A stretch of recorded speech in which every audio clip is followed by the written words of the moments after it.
حبايبي الحلوين، ازيكم عاملين ايه؟ وحشتوني حبه الصغيرين دول.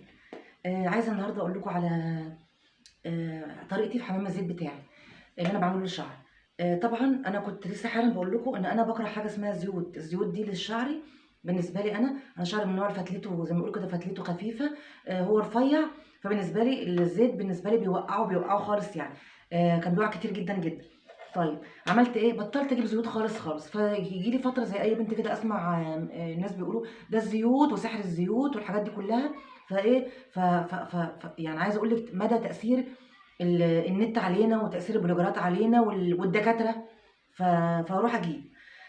لحد ما في الاخر قررت قلت لا، مش هجيب تاني خالص. يعني عايزه اقول لكم ان انا صرفت يمكن الوفات في الزيوت الهنديه اللي هي كانت اللي طالعه ترند دي فتره معينه. ومش عارفه زيت الاطاله وزيت مش عارفه ايه وزيت ايه وزيت ايه الكلام ده كله. فطبعا الكلام ده كله رميته، والله رميته للاسف. ما قبل ما اعمل القناه، فكان نفسي اوريكم انا برمي ايه نفسي. فالمهم رحت جبت بصراحة ده جبته من شي ان، ده زيت خروع معصور على البارد بصراحة. لما جيت استعمله كدهان بقى، كان في ناس قالوا لا ادهني وحطي بس على فروة راسك وهتلاقي شعرك بقى باروكة ومش باروكة والكلام ده. فبقيت احطه على فروة راسي، اللهم صل على النبي، بلاقي شعري نازل قد كده حرفيا. بقيت ببقى حرفيا هموت وانا شايفاه بيقع كده في المشط، ومن غير المشط لو مسكته كده يقع. فعملت ايه؟ قلت ايه؟ هعمل تريكه تانية. فبقيت لما باجي اعمل حمام كريم لشعري، واقوم جايه حاطه منه بامب او بامبين من دي، او مثلا ايه اللي هي قطره او اتنين، هي جامده شويه. بقفله جدا يا جماعه، بسيبه في مكان بارد وضلمه. باخد مثلا قطره، شفتوا يا جماعه؟ نفسي تشوفوا لونه. بصوا يا جماعه فاتح ازاي، بصوا فاتح ازاي. الزيت الخروع المعصور على البارد بيبقى لونه فاتح جدا. اوعى تجيبي زيت وتلاقيه اصفر كده وداخل على اورنج، ده يعني ده كده مش هيعمل لك حاجه بل هيضرك. وده كان مش معصور على البارد، ده معصور على كل مراحل على البوتاجاز ده بقى. يعني هتلاقيه بايظ جدا جدا، ولازم يكون حاجه فاتحه. الزيوت بتبقى فاتحه يا جماعه، مش غامقه، مفيش الكلام ده. الا اذا مثلا لو زيت زيتون هو اصلا طبعه غامق، شكله غامق، الكلام ده كله. فجايباه ماركه حلوه جدا جدا، كنت جايباه من شي ان، والله العظيم مش فاكره كان سعره كام. وكنت في السعوديه برضه. هل مش هتلاقوا منه هنا؟ هتلاقوا طبعا منه واحسن منه كمان، ممكن في نيفرتاري، امتنان. كده يعني. شوفوا شركات نظيفه كده يا جماعه واشتروا منها. ما تروحوش عند العطار ولا حد يقول لك روحي للعطار قولوا عايزه زيت نظيف والكلام ده. بلاش، ابعدوا عن العطار يا جماعه. العطار اخركم معاه فلفل اسمر وكمون.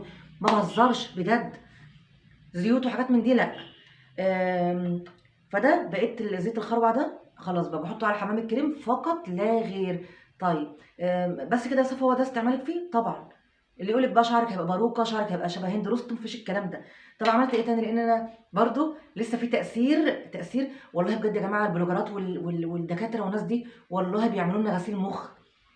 انا لسه لحد الان في تاثير جوايا، حاسه ان بيقول لي لا اعملي حمام زيت. ازاي ما تستعملي الزيت في روتينك؟ انت لا بتدهني شعرك ولا عندك زيوت على تسريحتك. ازاي؟ فالمهم لقيت ماركه اللي هي اسمها تيرسس دي، مش عارفه بقراها صح ولا لا.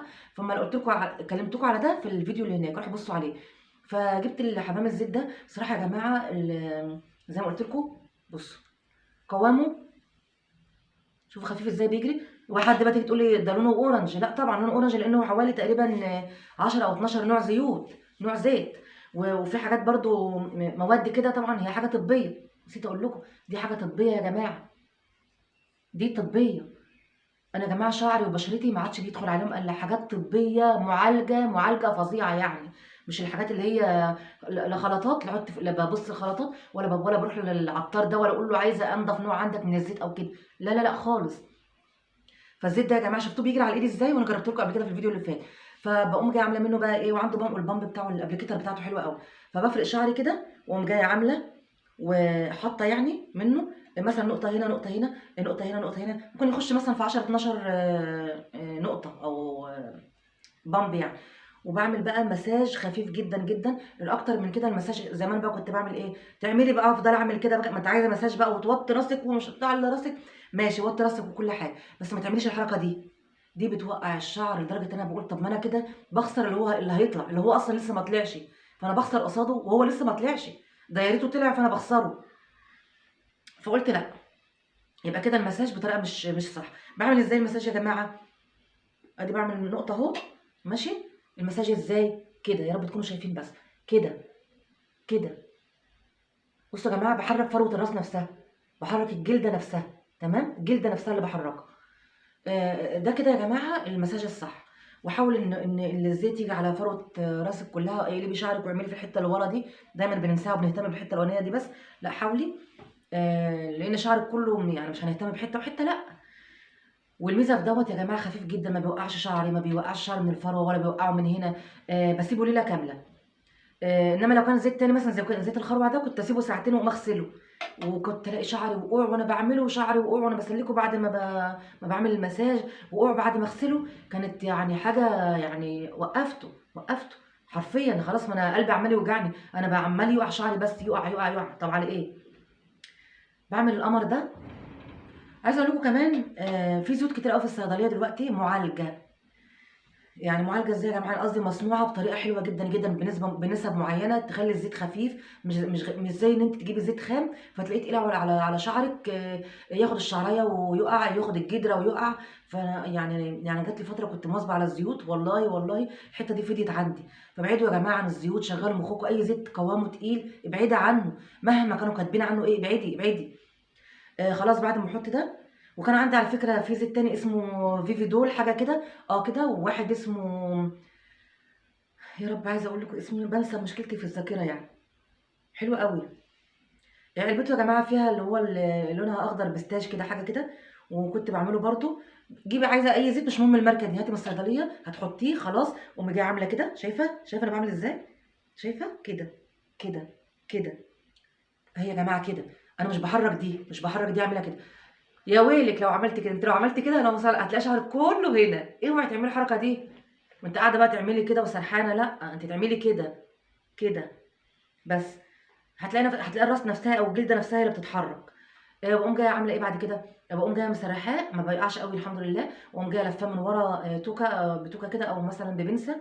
واقوم جايه عامله كيس بلاستيك. الاكياس بتاعتي يا جماعه اللي هي تخزين الطعام دي كنا بنجيبها من شي ان كده. بتتفتح كده زي ما يكون ليها استك كده في الاخر.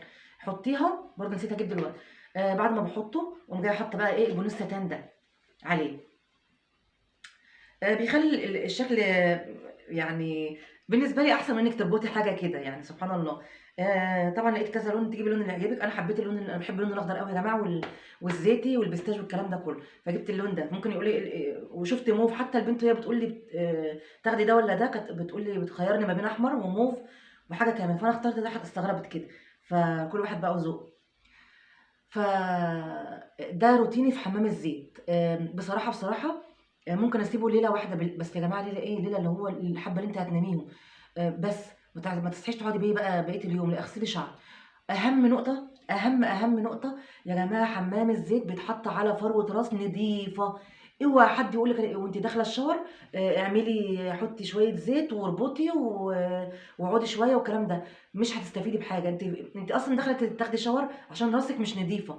وخاصةً لو أنتِ شعرِك بيلم قشرة، فروة راسِك فيها قشرة، فروة راسِك دهنية.